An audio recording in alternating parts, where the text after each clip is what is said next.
Ողջույն, 24 TV-ին շարունակում է աշխատանքը, տաղավարում այսօր իմ հյուրն է ԱՅՈ առաջնորդ Պարուր Հայրիկյանը։ Բարև ձեզ, պարոն Հայրիկյան։ Բարև ձեզ։ Շնորհակալ եմ մեզ հյուրընկալվելու համար։ Միշտ սիրով։ Հայ առաքելական եկեղեցին թիրախավորվում է Ադրբեջանի Կովկասի մահմեդականների վարչության նախագահ Փաշազադեն կրկին թիրախավորել է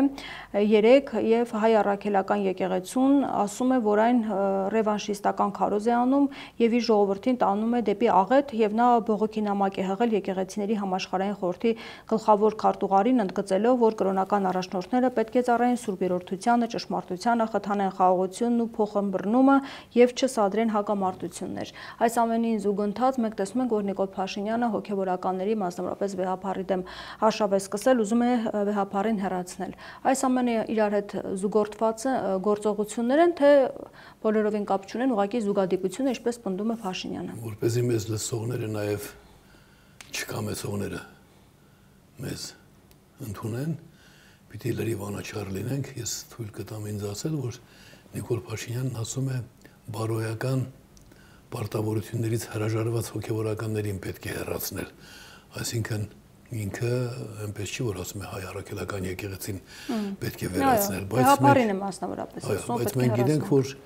բոլոր այն գործողությունները, որոնք ուղղված են քո ոլորտից դուրս միջավայրի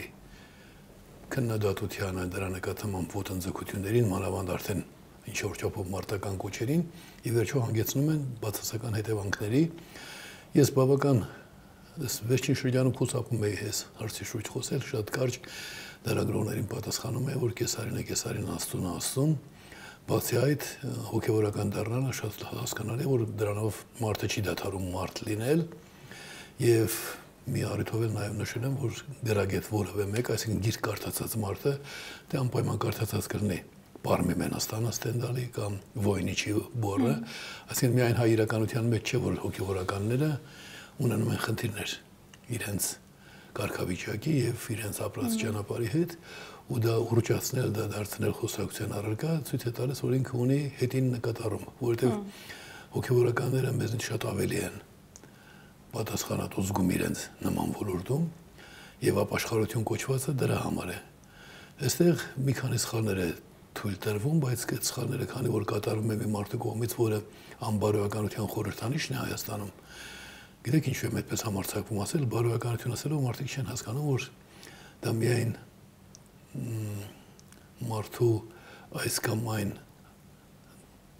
գործելակերպին չի վերաբերում, այլ ընդհանուր գործելակերպին։ Ընդհանրապես բոլոր մեղքերի հիմքում ընկած է սուտը։ Եթե սուտը չուղեկցվի, ապա դրանք մեղք չեն լինի։ Այսինքն, եթե դու գողություն ես անում, պիտի ստես։ Ինչ անում ես, բացասական բան պիտի դրան զուգահեռ ստես։ Սուտը փաստորեն բոլոր մեղքերի մայրն է։ Հիմա մարդ, որ հայտնի է բոլորիս հայ հանրությանը կատարելապես որպես այնպես ստի օրինակ, այդ մարդը համարձակվում է խոսել բարոյականությունից։ Եվ ամենակարևորը միջամտում է իրեն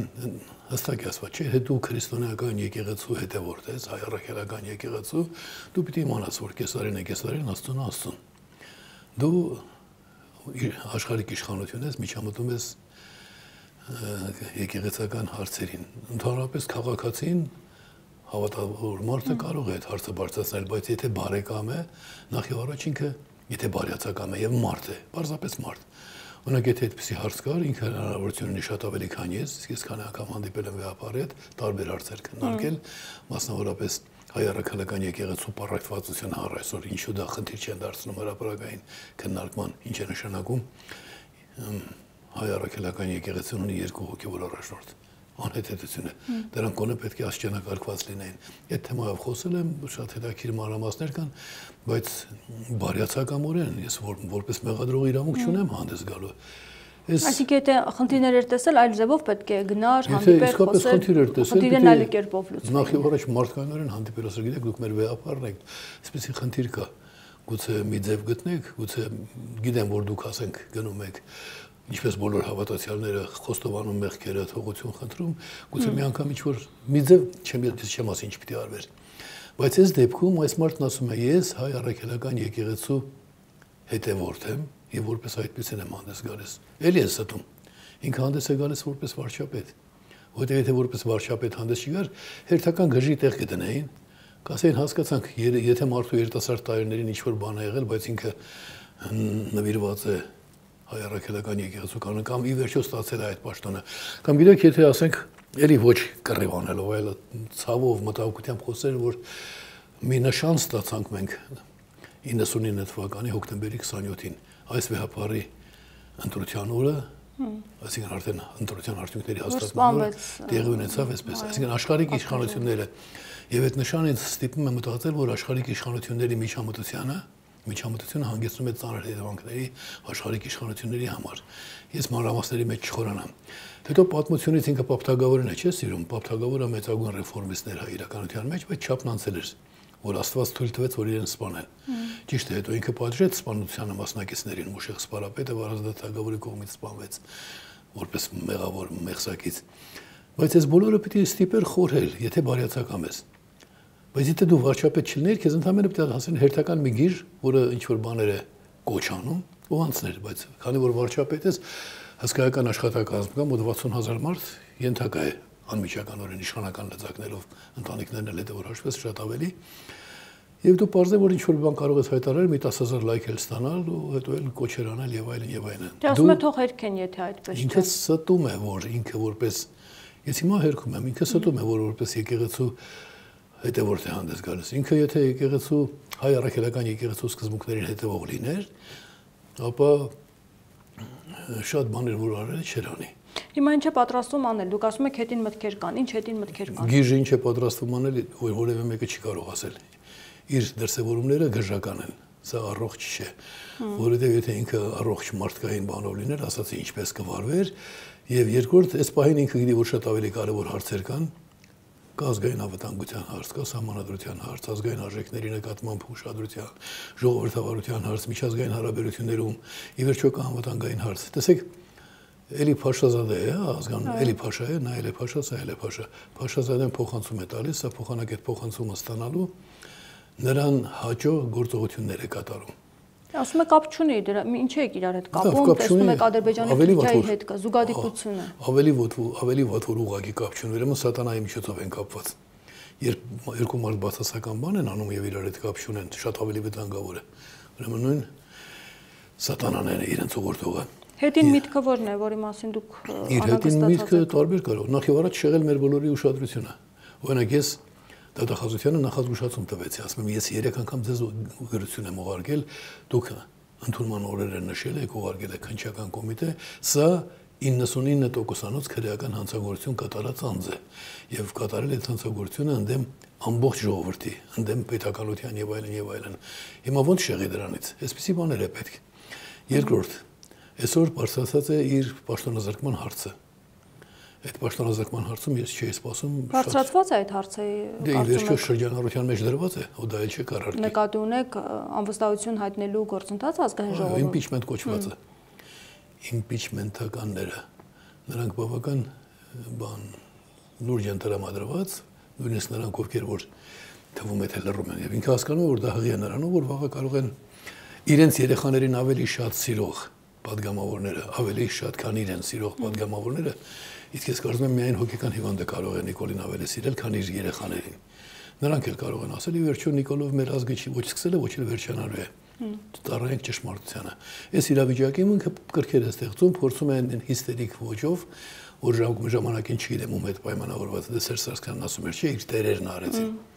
Այն ժամանակ այդ հիստերիան բարձրացրեց։ Ասում էր իրեն չեն պարտվել, այլ իր տերերին, թե ովքեր են տերերը չեն մեկնաբանում։ Մենք դրանով ուղերձ ենք ստանում, իհարկե այն ուղերձը չի, որով պիտի առաջնորդվենք, բայց փաստ է, որ կա պատասխանատու, որ այդպեսի բան է ասում։ Ինքը նախ եւ առաջ փորձում է շեղել մեր ուշադրությունը, բայց քանի որ խոսեցիք այդ Փաշազադեի հիմարությունների մասին, օրինակ մեր պետության չպատասխանելն էլ դրան պետք է անպայման, եթե ուզում էր միջամտել այդ ոլորտին, պիտի դարձյալ կաթողիկոսի հետ հանդիպեր, հոգևորականների հետ հանդիպեր եւ խոսեին, էս չի կատարում, մենք միթե պիտի անարձագանք թողնենք։ Եվ գիտեք, եթե ես լինեի իր փոխարեն, անմիջապես մուսուլմանական աշխարհին ուղերձ կհղեի։ Հայերի նկատմամբ որպես քրիստոնյաներ տեղի ունեցել ցեղասպանություն շարունակական։ Այսօր շարունակում են այդ գծին հավատարիմ մնացած մարդիկ նույն ոգով ապրել։ Մինչդեռ եթե իրենք իսկապես մահմեդական լինեին, կտեսնեին, թե Մուհամեդը ինչ է ասել հայերի վերաբերյալ։ ու հրապարակել այդ փաստաթուղթը, ասել որ դուք շեղվում եք ձեր գլխավոր առաքյալի, ասենք ձեր առաջնորդի պատվիրաններից խնդրում ենք դες կարգի հրավիրել, դուք մեր դեմ չեք խոսում, այլ խոսում եք ձեր առաջնորդի դեմ։ Ասենք գոնե այդպեսի մի բան պիտի արվեր։ Ոչինչ չի արվում։ Քրիստոնեական աշխարհին դիմել ասել որ լսեք հայեր, Թուրքիայի հայեր չէ, աշխարհի քրիստոնյաներ։ Թուրքիայի տարածքում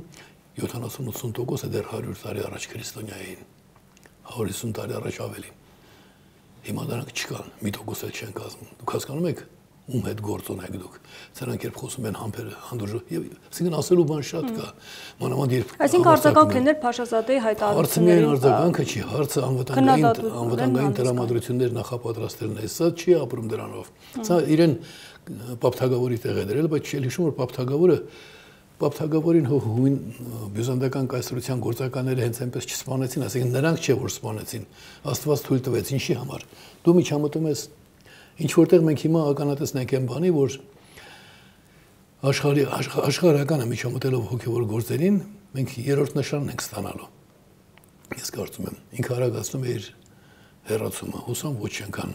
ողբերգական հեռացում կլինի։ Ավելին ասել երևի պետք է չի, գիտենք ինքնով է, այսօր չէ որ ճանաչում ենք,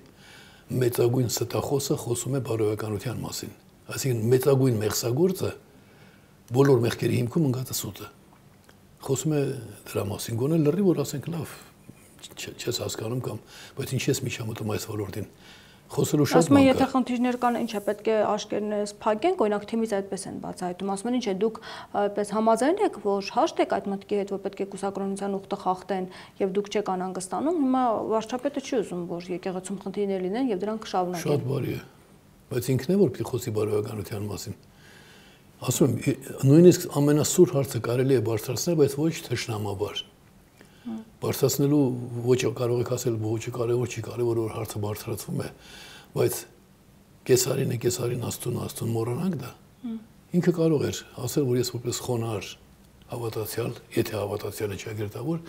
ասում եմ, որ այսպեսի բան կա, ուզում եմ, որ եւ դուք եւ մենք աստու առաջ բաց երեսով հանդես գանք, ոչ թե կոծկենք, ինչպես կոծկում ենք Հայրիկյանի Աստված ոգի սահմանադրությունը։ Այնտեղին ոգին չկա, այդ սահմանադրության նախագծի մեջ կա տիրոջ կամքը։ Մարդիկ պետք է խտրականության չենթարկվեն։ Ինչպես դա ենք թաքցնում ու չթաքցնենք, լավ բան։ Ասենք լավ բաները թաքցնում ենք, ինչ որ ձև կարող էր գտնել, բայց Այսինքն հիմա նաև սահմանադրությունն է խախտվում, 17-րդ, 18-րդ հոդվածները։ Բնականաբար, բայց այստեղ ավելի կարևոր բան կա, մինչ սահմանադրությունը, մինչ այս սահմանադրականության կայացումը եղել է Աստվածաշունչը։ Եվ եթե դու խոսում ես հավատի մասին, պիտի այդ տրամաբանությամբ աշխատես գործես, բա ուր մնաց քո սերը, հանդուրժողականությունը։ Իսկ վեհապարին ինչպես են հեռացնել։ Օրինակ ասում է պետք է խումբ ձևավորվի այդ խմբից 10 հոգու ես կընտրեմ, կգնանք վեհարանի առջև եւ սիրով կպահանջենք, որ վեհապարը հեռանա։ Ես եւ դուք պիտի Նիկոլի խաղը չխաղանք։ Ես դուք ասելով նկատել եմ ողջ հանրությանը։ Նիկոլը այսօր կարողացել է ներգրավել իր խաղի մեջ ազգի զգալի մասին օգտագործելով իշխանական լծակները։ Առանց իշխանական լծակների ինքը ընդհանրապես ճղճղացող լակոտ էր։ Ճղճղացող լակոտ, սադրիչ։ Իշխանական լծակներով ինքը դարձավ վտանգ։ Եվ չարժի որ մենք խաղանք նրա խաղը այս վիճակում։ Ես այս երկու օրը նորից եմ դիմելու դատախազին, վերջին գրության մեջ ասել եմ դուք կամ պետք է այս գործին ընթացք տաք, կամ էլ դուք եք դառնում պատասխանատու։ Հիմա այդ կնոջն էլ ինքը դարձրեց պատասխանատու։ Աննա Վարդանյանը ինչ է։ 3 անգամ ստացել է հստակ հիմնավորումներով։ Կամ ինձ պիտի դատեք, ասեք որ ես զրպարտում եմ, բայց պաշտոնապես դիմել եմ։ Կամ էլ պիտի գործ հարուցեք, դες ով է իրավունք տվել պետությունից հարյուրավոր միլիոններ գողացողին, յուրացնողին թույլ տալ իշխանավարել։ Միլիոններ է յուրացրել պետությունից Փաշինյանը։ Ապօրին, որպեսզի կաշառի մարդկանց։ Անհայտ իրավաբանների աշխատավարձներ է տալիս ապօրինի, եւ այդ անհայտ իրավաբանները, որ պետք է սահմանադրության հայեցակարգ ու նախագիծ ներկայացնեին, չեն ներկայացրել երբեք։ Իսկ Նիկոլը հիմա մշակում են, ասում է արտադրության նախարարը, առաջիկամ հանդիպում են։ Արդեն 3 անգամ ժամկետ է դրված եղել եւ 3 անգամ խախտել են, չեն կատարել։ Չի եղել հայեցակարգ, բայց մի ավելի կարեւոր բան, որը դատախազի մակարդակի խնդիր չէ։ Այդ ով եղավ որևէ անհատ, տեսեք չեմ ասում այս կամ այն մարդը, որ հանկարծ վեր կենա ասի, ես կարծում եմ, որ ես ինչ բան է պիտի անենք սահմանադրության մեջ, այն դեպքում երբ սահմանադրական հանձնաժողով կա, այդ հանձնաժողովը պետք է քննարկեր բազմաթիվ տարբերակներ ու ասեր, պարոն վարչապետ, պարոն կառավարություն կամ Հայաստանի քաղաքացի, մենք կարծում ենք, որ Հայաստանի համար այսինչ բանը ճիշտ կլինի։ Հանձնաժողովը աշխատում է, աշխատավարձ է ստանում, ոչ մի կարծիք չի ասում, ինչ որ մի ամբարտավան վեր եկեն ասում, ես այսպես եմ կարծում, այ անգրագետ։ Դու ով ես որ դու կարծես կամ չկարծես, խոսքը վերաբերում է հայ ազգի հիմնական օրենքին։ Իդեպ 2 օր առաջ մենք դիմեցինք իրենց, եթե դու սահմանադրություն գնահատող հարգող ես 30-ամյակն է լրանում, ինչ միջոցառումներ եք կազմակերպել։ Հայաստանում սահմանադրականության հաստատման 30-ամյակն է լրանում։ Դա մեծ երևույթ է։ Իդեպ ասեմ, որ շատ կարևոր է որևէ ազգի համար, բայց նաև մեզ համար, եթե դու խնդիրներ ունես, նախ դու ինքդ պետք է կայանաս։ Սահմանադրությունը նրա համար է, որ ազգը կայանա։ Հիմա իմ այդ բացարձակ ժողովրդավարության սահմանադրության նախագիծն էլ նրա համար է, որ դու կայանաս, որ հետո կարողանաս որպես կայացած պահանջներ ներկայացնել։ Իսկ թշնամիների ցանկությունն այն է, որ դու չկայանաս։ Հիմա գործողություններ են առջևում սպասվում, դուք կարծում եք, արդյոք քաղաքացիական բախումներ կարող են լինել, թե ոչ, ինչ վտանգներ այս ամենը ներկայացնում։ Ճիշտ կլինի այսպես ասել, կարող է Նիկոլ Փաշինյանը հասնել նրան, որ սկսի բախումներ կազմակերպել։ Ես առայժմ միակ բանը, որ գնահատել եմ այն է, որ ինքը չափի մեջ է մնում այդ հարցում։ Այսինքն բացահայտ հրապարակային բռնարարքների եւ դրանց հրապարակային արդարացման դեռ չի հասել։ Եվ դա կլինի իր մեր բոլորի համար վատ կլինի, բայց եթե այդ ճանապարհով գնա, իհարկե դա հղի է լուրջ վտանգներով։ Մանավանդ որ մենք այն իրավիճակում չենք, որ մեզ այդպիսի շռայլություն թույլ տանք արտաքին լարվածության պայմաններում ներքին խնդիրներ ստեղծել։ Նաև տեղեկություններ կան, որ ձեզ դիմել են որոշ անհատներ, որպեսզի 1996 թվականի օրինակով միավորեք մարդկանց, ինչ-որ գործընթացներ ձեռնարկեք Նիկոլ Փաշինյանին հեռացնելու հետ կապված։ Ովքեր են դիմել, ինչ ավելի ճիշտ ասեմ, որ ոչ թե որպեսզի ես քայլեր ձեռնարկեմ, այլ որպեսզի միավորեմ։ Այն խնդիրը չի դրված, որ երբ ես պատասխանեցի, որ գիտեք, ես ունեմ իմ հիմնական նպատակը, գիտեմ թե ազգի համար ինչն է ամենակարևորը,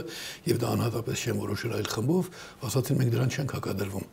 բայց մենք հիշում ենք 96 թվականը եւ ուզում ենք, որ 96 թվականի օրինակով դուք այդ միավորիչ դերը կատարեք։ Պետք է միավորեք։ Բոլոր նրանց, ովքեր որ հասկանում են, որ մեր այսօրվա իշխանությունները իրենց տեղում չեն, որ պետք է Հայաստանում արմատական հիմնարար բարեփոխումներ կատարվի եւ այս վիճակից դուրս գանք։ Շատ պատասխանատու ցանկություն է 96 թվականը ինչի եմ վկայակոչում, որովհետեւ 91 թվականի նախագահական ընտրություններից հետո ես ակնհայտ էր երկրորդն էի, ուրեմն հիմնական մրցակիցն էի 96 թվականին բոլորի համար անակնկալ ես որպեսզի բոլորը միավորվեն, ասեցի ես հանում եմ։ Դիմեցի բոլորին, որ հանեն, չհամաձայնեցին ոմանք։ Ես ասի, եթե դուք այդպես կարճած եք աթոռին, դե առանց աթոռի մարդիկ կան, որ առանց աթոռի զրո են։ Ոչինչ, ես դրան էլ եմ առաջ գնում, բայց մի պայմանով եկեք միավորվենք։ Եվ այն ժամանակ ինձ մոտ դա ստացվեց, միավորեցինք, ընդհանուր տեխնատո դարձավ Վազգեն Մանուկյանը, եւ այդ 96 թվականի միավորումն էր, որ մերկացրեց վերջնականապես նրանց, ովքեր ասում էին մեր դեմ խաղ չկա։ Այդ Ղարաբաղ կոմիտեով եկած փաստորեն ապազգային, ազգային մակարդակից շատ ցածր մակարդակի վրա գտնվող անձինք հասկացան, որ իրենք այստեղում չեն եւ 98-ի հրաժարականը Լևոն Տեր-Պետրոսյանի դրա հետ էր կապված։ Հիմա քանի որ հարցը բավական զարգացած է, չասեմ, նույնիսկ ինչ որտեղ հասունացած, ինձ համար անակնկալ դիմեցին այդպիսի հորդորով, բնականաբար ես կիսատպարատությունների մասնակցել չեմ կարող, ուզեցի միջև վերջ հասկանալ ինչքանով է դա լուրջ, տեսա որ բավական լուրջ է ու վաղը նորից հանդիպելու ենք առայժմ չեմ ուզում հրապարակել, որովհետև եթե ես այո ասած լինեի վերջնականապես, մանրամասները կներկայացնեի։ Ասել եք, որ բոլոր նրանք, ովքեր Արցախյան շարժմանը չեն մասնակցել, պետական պաշտոններ չպետք է զբաղեցնեն։ Ընդհակառակը ես ասացի, որ բոլոր նրանք, ովքեր որ մինչև Արցախյան շարժումը հանրային կյանքով, ազգային կյանքով չէին զբաղվում, դրանք չեն կարող իրենց կոչել ազգային, որովհետև տեսեք, եթե Արցախյան ընդվզումը չլիներ, ուրեմն սրանք չէին աշխատում։ Դու ինչ ազգային գործ ես, եթե սպասում էր, որ ասենք Կրասնոդարից կամ Արցախից ինչ-որ շարժում լինի, որ դու էլ դրան միանաս։ Դրանք ազգային գործիչներ չեն եղել։ Կարող եմ անուններով ասել, բոլոր նրանք, ովքեր ասում են ես Արցախյան շարժման, պիտի ասես հա պարզ է, ուրեմն դու նրանցից ես եղել, որ պատեհապաշտ սпасել ես, դարձել ես խաղալիք, ի վերջո Արցախյան խնդիրը ստեղծել էր բոլշևիկյան բռնապետությունը։ Իսկ դրան զուգահեռ դրանից դեռ շատ տասնամյակներ առաջ կար ընդհանուր ազգային շարժում եւ այդ ազգային շարժումը նախապատրաստում էր Հայաստանի պետականության վերականգնումը, այսինքն մեր կայացումը հայությունը պետք է կայանա, իսկ ազգը կայանում է իր պետությամբ, որպեսզի հետո որպես կայացած միավոր դիմեր լուծեր տարբեր խնդիրներ, բայց քանի որ այդ շարժման մասնակիցները, այդ տրամադրության, այդ հոգեվիճակի, այդ գիտելիքների տեր մարդիկ չդարձան իշխանության տերերը, այլ դարձան արցախյան շարժումով ազգային կյանք մտած մարդիկ։ Մենք այսօր հայտնվեցինք ծանր խնդիրների առաջ։ Մասնավորապես մի օրինակ, տեսեք սովորական է դարձել, չէ՞ որ բոլորս խոսում ենք միջանցքի թույլ տալու կամ թույլ չտալու մասին։ Միջանցքը որտեղից ուր։ Հայաստանի մի տարածքից, Արցախից, մոտավորապես եմ ասում, Հայաստանի մեկ այլ տարածք, Նախիջևան, որը դարձել է Ադրբեջանի մաս, որովհետև Հայաստանը բռնազավթված է եղել։ Օրինակ ես դա մշտապես ասում էի, Շանթ Հարությունյանը, Ազատ Արշակյան, Աշոտ Նավասարդյան, Անդրանիկ Մարգարյան, այն թվերին, նրանք մենք դա ենք ասում, մեզ դրա համար էին բան տանում, որ Հայաստանը բռնազավթված է։ Այսինքն մենք ազգային գործիչներ էինք եւ Արցախն էլ էինք ներառում են բանի մեջ, որ Արցախն էլ դարձել է Ադրբեջանի մաս, որովհետեւ բռնազավթված ժամանակ Հայաստանը հայությունը չկար որպես միավոր, որ կարծիք հայտներ։ Հիմա 90-ական թվականներին ինձ չընդունեցին ասածներս, որ ասում են պետք է Հայաստանի բռնազավթված լինելու հարցը բարձրացնենք եւ խոսենք Նախիջևանի եւ Արցախի նաեւ իրավական պատկանելության մասին։ Այն Ամերիկայից եկած են կիսատ պարատ իրավաբաններ, ամերիկացի քսակ ընկալեն, նա չեն ընկալի, պրիմիտիվ բաներ, բայց կա ազգային առողջ արդար մտածողություն, որը ընկալելի է դառնում նաեւ ուրիշների համար, որովհետեւ մի դեպքում դու ասենք առաջնորդվում մոռանանք ամեն բան, մյուս դեպքում ասում ես եթե արդարությամբ ենք առաջնորդվում, ապա ինչպես է դարձել Նախիջևանը Ադրբեջանի մաս։ Օրինակ, երբ այսօր խոսում եմ միջանցքի մասին, կարելի է ասել, լսիր, եթե մի անգամ էլ այդ բառը դու արտասանես, Ադրբեջանի մաս կազմող Նախիջևանի մասին, դիմում ենք միջազգային դատարան, տեսնենք ոնց է Նախիջևանը դարձել Ադրբեջանի մաս։ Դիմը արդեն Արցախն է որպես Ադրբեջանի մասներ կա։ Հասկանալի է, նա էլ կա, բայց սա հրաժարվում է, չէ՞ դրանցից։ Սա հրաժարվում է բոլոր հայցերից, պատրաստակամություն հայտնում հանուն սուտ խաղաղության։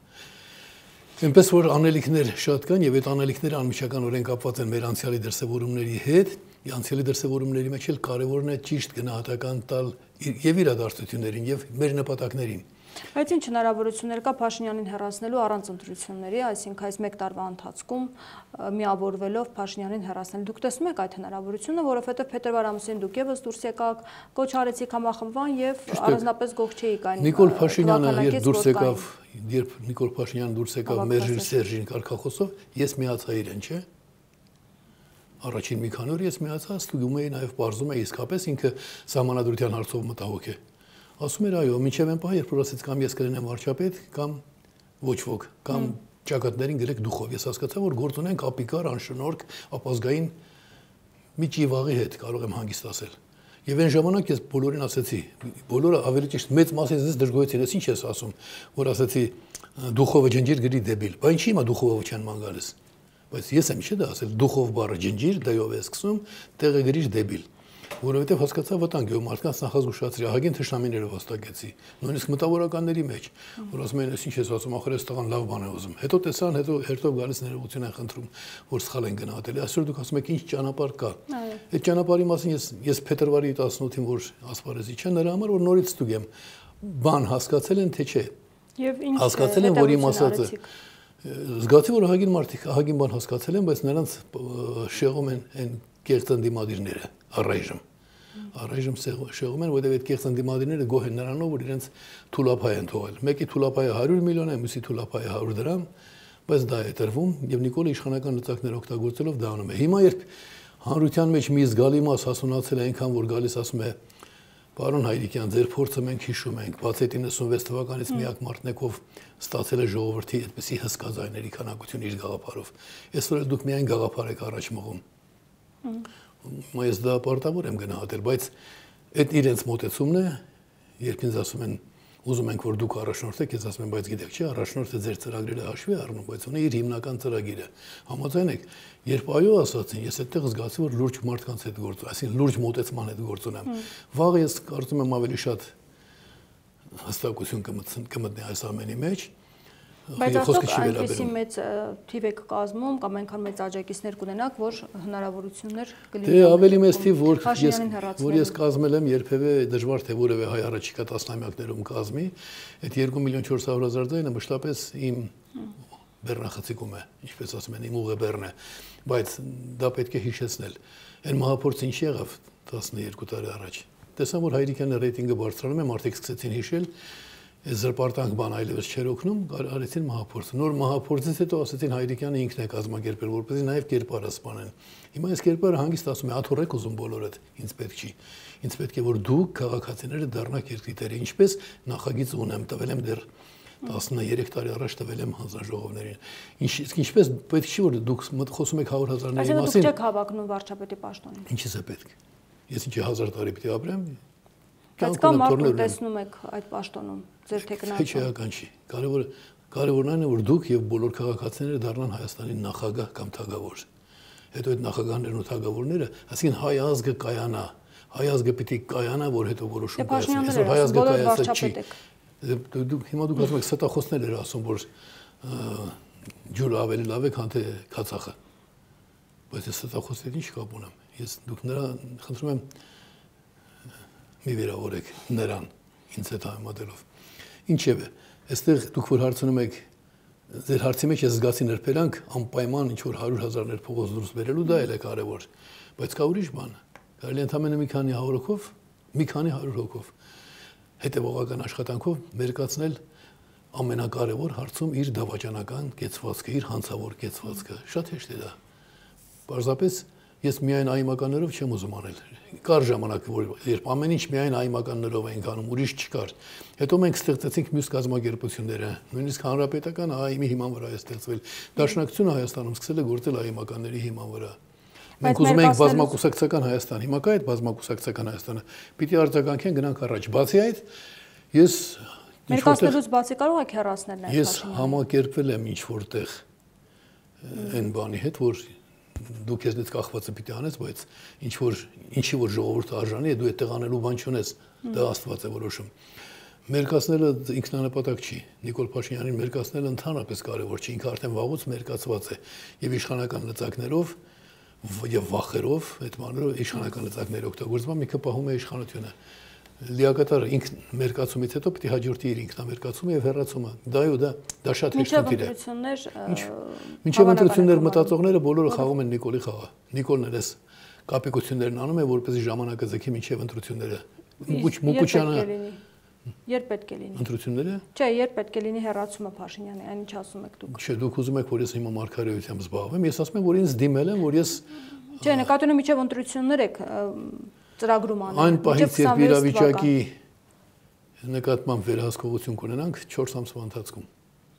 Այսինքն, եթե մի շաբաթ հետո իրավիճակի վերահսկողությունը սկսի փոխվել, 4 ամիս հետո կունենանք նոր ընտրություններ։